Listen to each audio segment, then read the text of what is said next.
Tezkor xabarlar. Bir yolg'onchi fuqaro dahshatli jinoyat ustida qo'lga olindi. Tafsilotlar bilan 9-fuqaro. Rahmat, 4-fuqaro. Men bugun ertalab sodir bo'lgan voqea joyida turibman.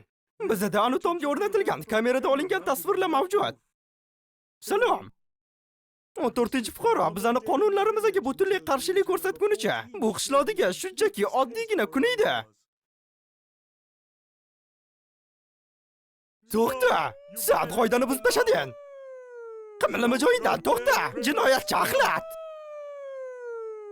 Darhol uni ortidan quvish boshlandi va mahalliy vertolyot tomonidan kamera tasviriga tushirildi. Pastda juda ham qaltis vaziyat bo'layotganga o'xshaydi. Ana, qochib ketyapti. U qochyapti. Ular uni qo'lga olishadimi? Biz bilmaymiz. U qochib ketyapti. Qochyapti. U hali ham qochyapti. U yaxshi qochyapti. Hamma yo'qda politsiya yo'q. Sen buni ko'ryapsanmi?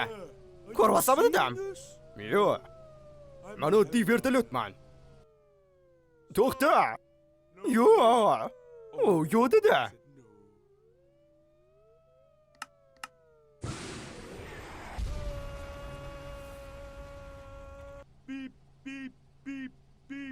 Uchirilsin.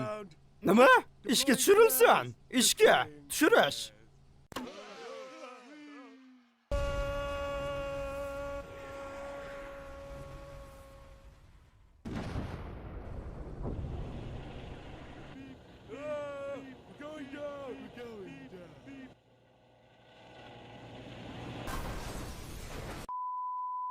Va biz bu fuqarolarni oxirgi marta ko'rishimiz bo'ldi.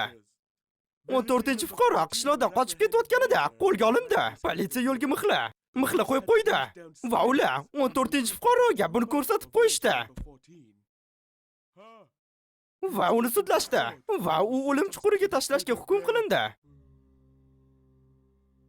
Bu aqlsizlik.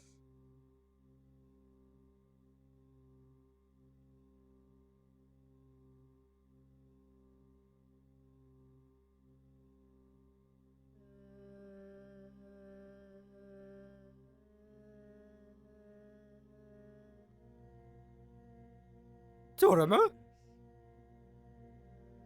Bu Minecraft.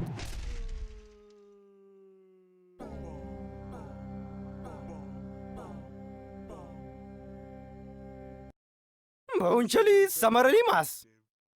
Va bizda bori shu 14-fuqaro. Studiyaga qaytamiz. Bu qishloq yangiliklarini shu qismi uchun edi. Bizlarni kuzatib boringlar. Villager news.